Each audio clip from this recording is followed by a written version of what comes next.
Then do not judge a speaker. Never be judgmental. Again, apply the mantra. Evaluate the speech, not the speaker. Then be critical in your evaluation. Do not leave anything. Highlight all the flaws which you feel are important, which need to be highlighted. It will help the speaker. Do not think, oh, there are 5 flaws, why not? The speaker might feel bad, let me highlight only 3. There is nothing like that. If it is highlighted in the right manner, you are only helping the speaker improve. While evaluating, with or without our knowledge, we do face a mental block. Certain words or phrases we use results in a mental block for the listener, that is the speaker. Words like but, however, should not, have not, act as mental block. To avoid them, there is certainly a way to avoid them. Instead of but, why not use however? You have employed this technique for your speech, but it is not that effective. Instead of saying that, you have employed this technique for your speech. However, your speech would have been more effective if you had done in such a manner. Then, instead of using should not, you should not have used this line. It results in redundancy. Change it slightly. Instead of using this line, if you had followed this method, it would have avoided redundancy. Lastly, say, for example, a speaker has left some objective. You have not fulfilled this objective. Why do we need to tell like that? If you had followed this method, you would have fulfilled that objective too. That is fine. The way we tell matters a lot for the speaker. Now, having said so, there are n number of ways to evaluate. A good evaluation, bad evaluation, effective evaluation, ineffective evaluation. So what is this effective evaluation? It is an evaluation which will benefit the speaker to the maximum, to raise the bar next time he or she gives a speech. So how do you do an effective evaluation? Before giving the evaluation report, first address the speaker by name. It shows that you have a genuine interest about the speaker's progress. Quickly check, are the speech objectives met or not? Do it in the analysis stage. Then check for body transition. This is very, very crucial. What happens is, due to tension, the speaker might get confused with the body transition. The speaker will start, during my childhood days, I faced such and such an incident. Then I graduated to college. I enjoyed it. Slowly I moved on to my work life. Then the speaker will remember some other incident related to childhood, and if he stands in the middle, it's gone. So make a note of observing the body transitions, whether they are followed correctly, accurately throughout the speech.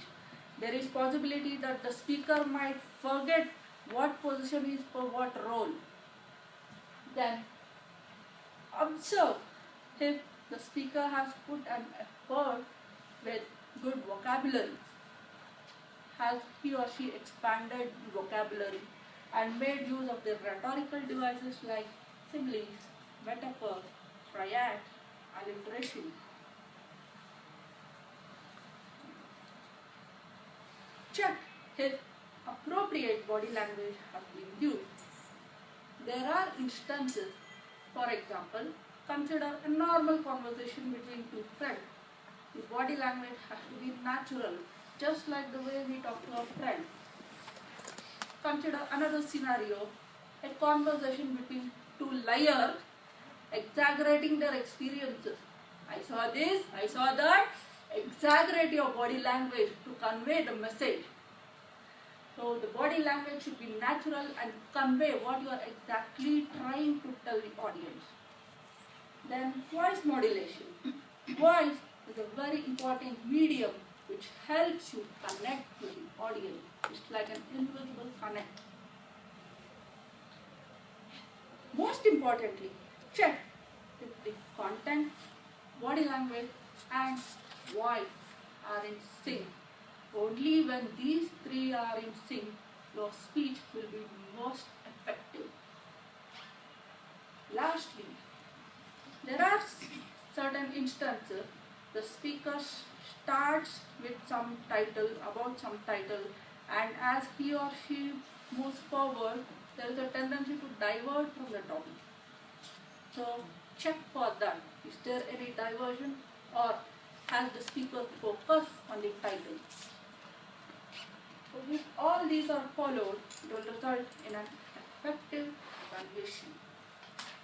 Now, the speaker can make a number of mistakes. It's such and such a type of mistake, but can an evaluator also make mistake? Possibly. What could be the reason? First and foremost, the evaluator himself or herself might be tense while giving the evaluation. So that happens in the beginning. So work, if you persevere hard enough, then that fear goes away. Then secondly, this usually happens when people start taking up evaluation. They tend to repeat the whole speech. It shows that the evaluator has an excellent observation capacity and memory power, but it is certainly not required to repeat the whole speech. It only highlights the places where good word usages have been utilized or good stories have been told which support the speech. That is sufficient. Unnecessary sentences. Suppose this one speaker has given his project 6. The evaluator comes on stage and tells, Toastmaster so and so, I am impressed with your speech. This speech of yours took me down my memory lane. I had chosen the same topic when I gave my project 6. The audience enjoyed the speech. They applauded. I was really happy. Then my evaluator came on stage and told, Toastmaster so and so, this speech of yours again took me down my memory lane. These are not required. These do not add any value to the speech. So please avoid unnecessary sentences. Then avoid giving your personal opinion, as there is a tendency that it creates bias. Sometimes it happens that the speaker may be speaking about something which you do not believe in. For example, I personally do not believe in romance. I hate anything and everything related to February 14th. Some speaker comes and gives the whole 7-minute speech about February 14th. What am I to do? Keep your personal opinion to yourself. Apply the mantra. Focus on the speech, not the speaker, nor his or her choice of topic. Then, avoid an insensitive approach. Never ever do that. It will hurt the speaker, demotivate the speaker, and most importantly, put you in a very bad light. The first impression is always the best impression. Remember that once that impression is lost, it will be very difficult to gain it back. Then lastly, do not give opinion based on how the audience thinks. Nobody knows what the audience thinks. Each person in the audience may be thinking about something different. We can only predict the audience response. So, highlight the point. When you made this statement, the audience had a hearty laugh. When you made this statement, the audience was stunned. You can observe the audience response. Highlight that. Lastly, is evaluation.